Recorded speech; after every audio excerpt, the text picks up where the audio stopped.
Once you have downloaded and unzipped the Grade UI Kit zip file, you'll be presented with a Grade UI Kit master folder with several subfolders and a quick start guide. This document provides you with a written account of how to use and install the Grade UI Kit, as well as providing additional information. Please feel free to read it at your leisure. If we open the UI Sheets folder, you're presented with a range of Affinity Designer files which contain specific web elements as described by the file's name. Double-click on the AF design file to open it in Affinity Designer.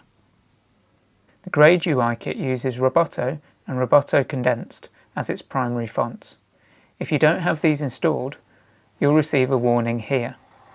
If you intend on sticking with these fonts, you can download them from Google Fonts. Many elements come in light and dark variations. You can use the Layers panel to swap between these versions by using their visibility option here. When you've decided on the version, expand the group by clicking this arrow and then click to select the element you want. Copy it using Command-C on a Mac or Control-C on Windows and paste it into the document you're working on using Command-V on a Mac or Control-V on Windows. Resize and position the web element to suit your design. The Grade UI Kit also comes with a set of basic elements, swatches and gradients, which you can import into Affinity Designer. To import the basic UI elements as assets, first display the Assets panel by selecting it from the View menu from the Studio submenu. Then from Panel Preferences, select Import Assets. Navigate to the Grade UI Kit's Assets folder, select the Grade UI AF Assets file and click Open. The assets are imported into the panel from where you can drag them onto the page or artboard. A similar procedure can be used to import the swatches and gradients into the Swatches panel.